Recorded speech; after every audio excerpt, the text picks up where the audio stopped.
The air was thick with humidity, the kind that clung to your skin and made every breath feel heavy. It was June, and the coastal town I called home was alive with its usual summer chaos. The streets buzzed with tourists. The salty breeze carried the faint sound of laughter from the boardwalk. And the bay stretched out before me, shimmering under the fading sunlight. I sat on my apartment balcony, camera in hand, trying to capture the golden hues of dusk. Photography had always been my solace, a way to frame the world when it felt too chaotic to comprehend. Life had been anything but simple lately. At 37, I was rebuilding from the ground up after discovering my husband's betrayal. The divorce was finalized a few months ago, leaving me with a mix of relief and bitterness. Intimacy felt like a distant concept, something I wasn't ready to face again. My focus was on myself and my work, on finding stability in a world that had been upended. Then there was Alex, my 20-year-old adopted son. He was away at college in the city studying architecture. We'd always had a bond, though he'd grown more reserved as he got older. His visits were infrequent, but they brought a sense of normalcy I craved. Alex had a quiet strength about him, a way of observing the world that reminded me of myself at his age. I cherished those moments, even if they felt fleeting. That evening, as the sky deepened into shades of purple and orange, I heard the faint sound of footsteps on the stairs leading to my apartment. I glanced toward the door just as Alex appeared, his silhouette framed by the warm light spilling from inside. He looked different, disheveled, his hair messier than usual, his shoulders slumped under the weight of something unseen. "Alex," I said, setting my camera down. "What are you doing here? Is everything okay?" He hesitated for a moment before stepping onto the balcony. The usual calm in his expression was replaced by something raw, almost vulnerable. He dropped a duffel bag at his feet, ran a hand through his hair, exhaling deeply. "I needed to get away," he said, his voice low. "From school, from everything." I stood, concern nodding in my chest. "Come inside, you look like you haven't eaten in days." He followed me into the apartment, the familiar creak of the floorboards under his feet grounding me in the moment. I busied myself in the kitchen, reheating leftover pasta, while Alex sat at the counter, silent and brooding. It wasn't like him to show up unannounced, and the weight of whatever he was carrying hung heavy in the air. Finally, he spoke. I don't know how to say this," he began, his words halting. "But I can't keep it inside anymore." I turned to face him, my heart pounding. "Alex, what's going on? You're scaring me." He looked up at me, his eyes filled with a mixture of fear and determination. "Lena, I have feelings for you, not just as a son. It's more than that." The world seemed to tilt on its axis. I stared at him, the words echoing in my mind, but refusing to make sense. "What are you saying?" "I know it's wrong," he said quickly, his voice cracking, "but I can't help how I feel. You're the only person who's ever truly understood me, who's ever made me feel whole." I sank into the chair opposite him, my hands trembling. "Alex, this is a lot to process. You're my son, I know," he said, his gaze dropping to the counter. "But I've been feeling lost. School isn't what I thought it would be. My relationship with Emily, it's falling apart. The only thing that feels real is you." The room felt unbearably small, the air thick with unspoken tension. I wanted to say something, anything, to make this moment less surreal, but the words wouldn't come. Instead, I focused on the sound of the clock ticking, each second stretching into eternity. "I'm sorry," Alex said finally, his voice barely above a whisper. "I shouldn't have said anything. I needed you to know." He stood to leave, but I reached out my hand, brushing against his. "Wait, don't go," he froze, his eyes meeting mine in that moment. I saw the boy I'd raised, the man he'd become, and the complexity of emotions he was grappling with. It was overwhelming, and yet I couldn't bring myself to push him away. "Stay here tonight," I said, my voice steadier than I felt. "We can talk more in the morning." He nodded, relief washing over his features as he carried his bag to the guest room. I leaned against the counter, trying to steady my breathing. The night stretched ahead, filled with questions I wasn't sure I was ready to answer. The rest of the day unfolded in a haze of restless activity. Alex seemed determined to keep himself busy, tackling every small repair in the apartment with a quiet intensity. The leaky faucet in the bathroom, which I had ignored for months, was fixed within an hour. The creaky cabinet hinge in the kitchen, which had become part of the apartment's charm to me, was oiled and silent by the afternoon. He even reorganized the shelves in the living room, lining up the books I'd carelessly stacked over the years. I retreated to my photography studio, the small room tucked away at the back of the apartment. It was my sanctuary, a space where I could lose myself in the world of light and shadow, yet no matter how much I tried to focus on editing the photos from my latest shoot, my thoughts kept drifting back to Alex. His words from the night before replayed in my mind like a song I couldn't shake, their weight pressing down on me as the sun began to set, painting the sky in hues of pink, orange, and gold. I found myself drawn back to the balcony. It was our unspoken tradition, a place where the noise of the world seemed to fade away, leaving only the sound of the waves and the occasional cry of a seagull. Alex was already there, leaning against the railing, his silhouette outlined by the warm glow of the setting sun. "Do you ever think about leaving this place?" he asked, his voice soft yet steady. I hesitated, caught off guard by the question. "Sometimes," I admitted, stepping closer to join him. "But it's home, after everything that's happened. I don't think I'm ready for more upheaval." He nodded slowly, his gaze fixed on the horizon. "I feel like I'm always running from school, from people, from myself. But when I'm here with you, it's the only time I feel grounded." His words stirred something deep within me, a mixture of sorrow and guilt. I turned my gaze to the bay, watching the water shimmer under the fading light. "Alex, you're young," I began, my voice trembling slightly. "You have so much ahead of you. You can't tie yourself to me like this." "I'm not tying myself to anything," he replied, his tone calm but resolute. "I'm just being honest about how I feel." I looked at him then, truly looked at him. His face was bathed in the soft light of the evening, his expression a mixture of vulnerability and determination. For a moment, I saw not the boy I had raised, but the man he had become. It was a realization that filled me with both pride and a deep unease. "Alex," I started, my voice faltering. He took a step closer, his movements slow and deliberate, as if giving me the chance to stop him. When I didn't, he reached out his fingers, brushing against mine. The touch was light, almost hesitant, but it sent jolt through me that I couldn't ignore. "I know this is complicated," he said, his voice barely above a whisper, "but I need you to know how much you mean to me." I opened my mouth to respond, but the words caught in my throat before I could find them. He leaned in, his lips brushing against mine in a kiss that was soft and tentative, as though he was testing the bound of something.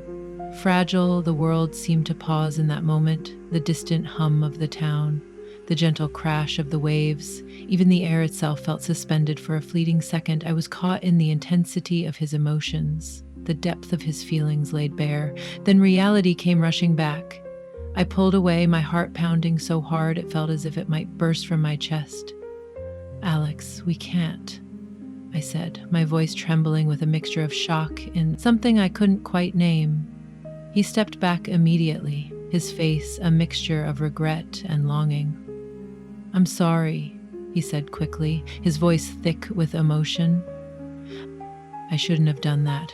I turned away, gripping the railing to steady myself. The evening breeze cooled my flushed skin, but it did little to calm the storm inside me.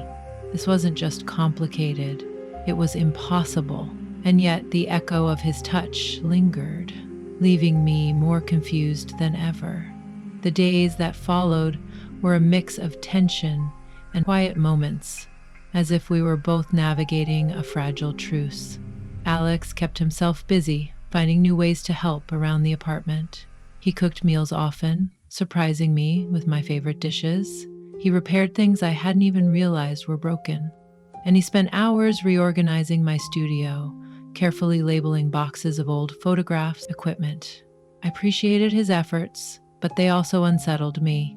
His attentiveness felt deliberate, as though he was trying to prove something to himself to me, or perhaps to both of us. I couldn't shake the memory of that kiss, the way it had made me feel, and the guilt. I followed late one evening as the sky darkened and the town below came alive with the hum of nightlife. Alex and I found ourselves on the balcony again. It had become a ritual. These quiet moments spent watching the world go by. The air was thick with the scent of salt, and jasmine carried on the gentle breeze. The lights of fishing boats flickered on the horizon, their reflections dancing on the water. I leaned against the railing, sipping a glass of wine while Alex sat on the edge of a chair, his gaze distant. "You've been quiet today," I said, breaking the silence. He glanced at me, his expression unreadable. "Just thinking," he replied. "About what?" He hesitated, as if weighing his words carefully. "About everything, school, life, you." His honesty caught me off guard, and I felt a pang of unease. "Alex, we need to talk about what happened," I said, my voice firmer than I felt. He turned to face me fully, his eyes searching mine. "I know," he said softly, "and I know it was wrong, but I can't pretend it didn't happen." I set my glass down, folding my arms as I tried to steady myself. "Alex, you're my son, maybe not by blood, but in every way that matters. What you're feeling, it's not right." He stood, closing the distance between us. "I know how it sounds, I know how it looks, but it doesn't change how I feel. You've been the one constant in my life, the one person who's always understood me." His words struck a chord, and I felt my resolve waver. I wanted to dismiss his feelings as a passing phase, a product of his struggles and confusion, but the intensity in his eyes made it impossible to ignore the sincerity behind them. "Alex," I began, my voice softer. "Now, we can't cross this line. It's not just about us, it's about everything else. What people would think, how it would affect your future." "I don't care about what people think," he said, his voice rising slightly. "In my future, it doesn't mean anything without you in it." His vulnerability was disarming, and I found myself at a loss for words. The tension between us was palpable, an invisible thread pulling us closer even as my mind screamed for distance. The sound of distant thunder broke the silence, a low rumble that seemed to echo the storm brewing in beside me. I turned my gaze to the horizon, where dark clouds were beginning to gather. "We should go inside," I said, my voice barely audible. Alex didn't move. He stood there, watching me with an intensity that made my chest tighten.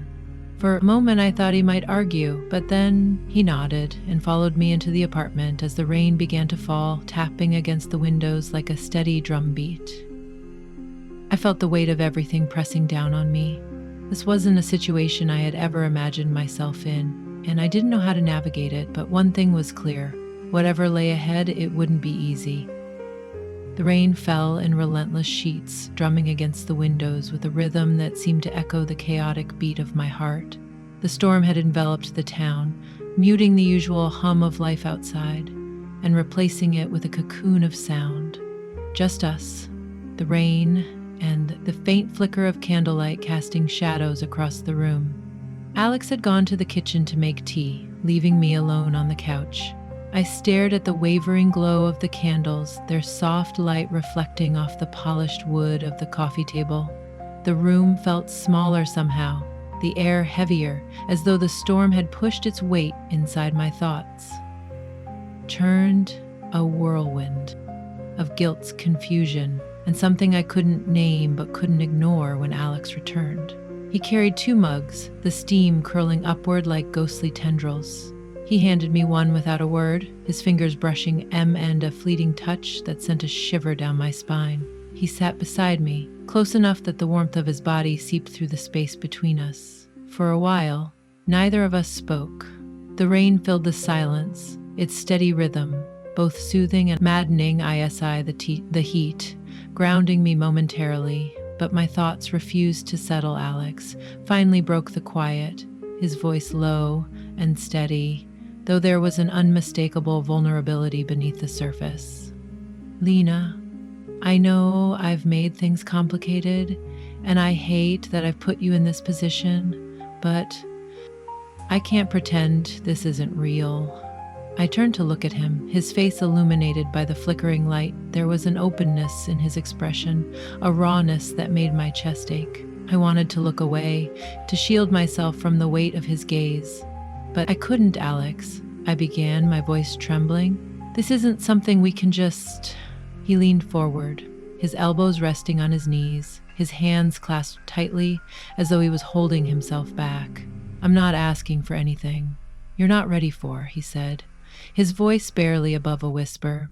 But I need you to stop pretending you don't feel it too.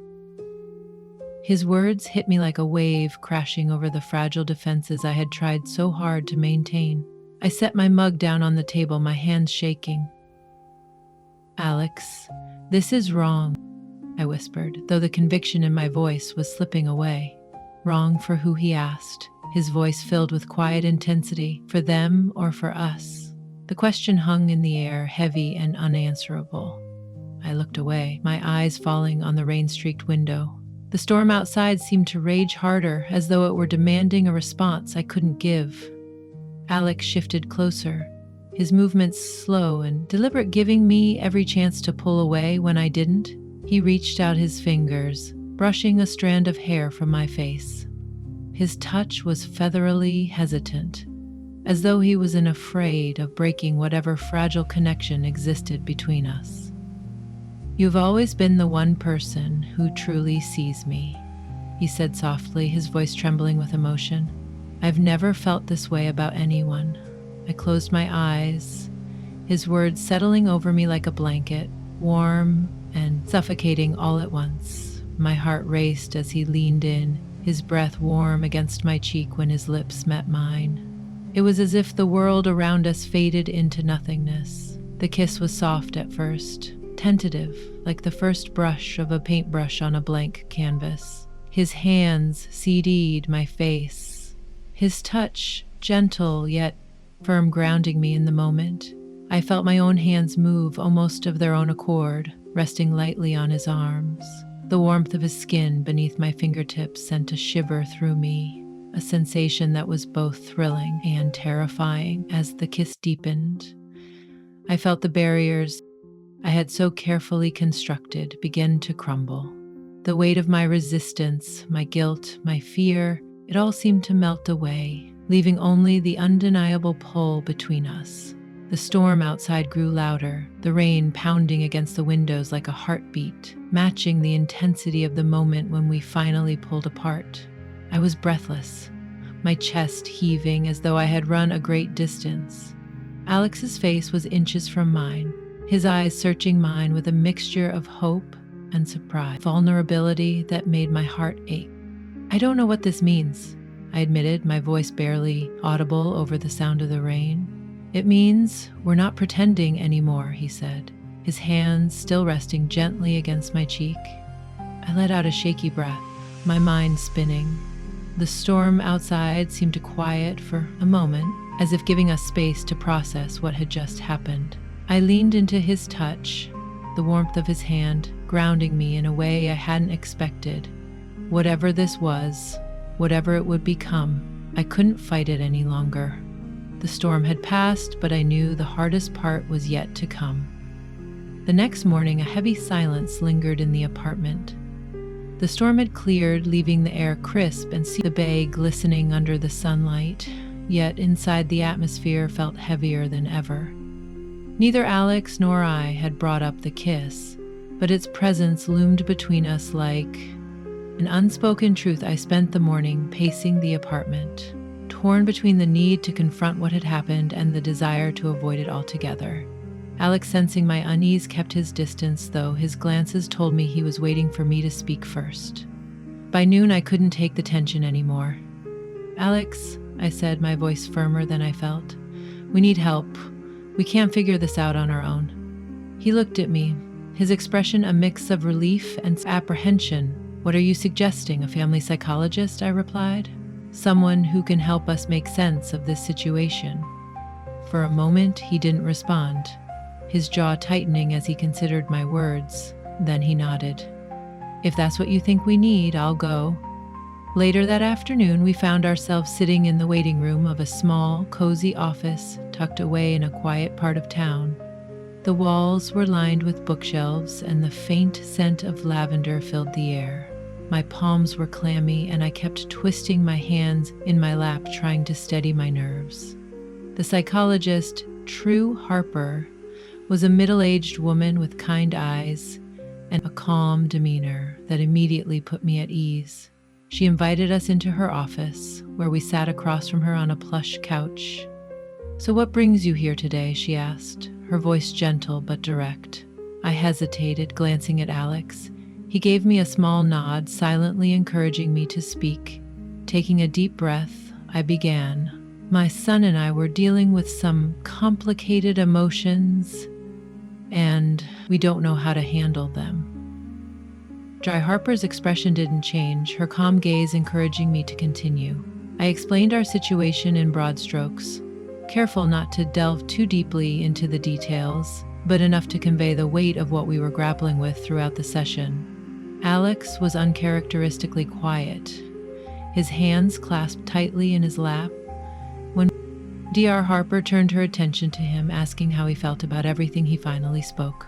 "I love her," he said simply, his voice steady. "I know it's not what people expect, but it's how I feel."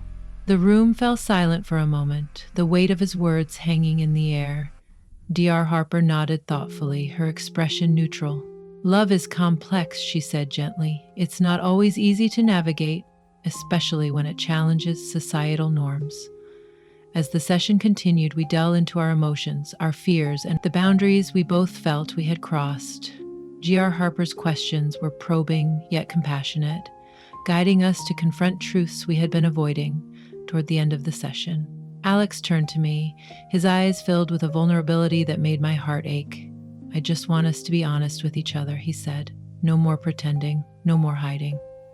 I felt my throat tighten, tears pricking at the corners of my eyes before I could respond. Alex reached for my hand, his touch gentle yet firm. The room seemed to fade away, leaving only the two of us in that moment. I leaned toward him, and our lips met in a kiss that was both tender and charged with emotion. It was brief, a fleeting connection that spoke volumes, but it was enough to send a jolt through me when we pulled away. Dr. Harper's calm voice broke the silence. "This is clearly a deeply emotional situation for both of you," she said. "My role is to help you navigate these feelings in a way that respects both of your boundaries and the broader implications of your relationship." I nodded, my cheeks burning with embarrassment. Alex squeezed my hand gently, his touch grounding me when we returned home. The apartment felt different, as though the air itself had shifted. The session had opened a door, one that couldn't be closed again. As we sat together on the couch, the weight of the day settled over us. "I don't know what the future holds," I admitted, my voice barely above a whisper. "Neither do I," Alex replied, his gaze steady, "but I know I want to face it with you." The words hung in the air, a fragile promise that neither of us fully understood, but both were willing to explore. The storm outside had passed. But I knew the real challenges were just beginning.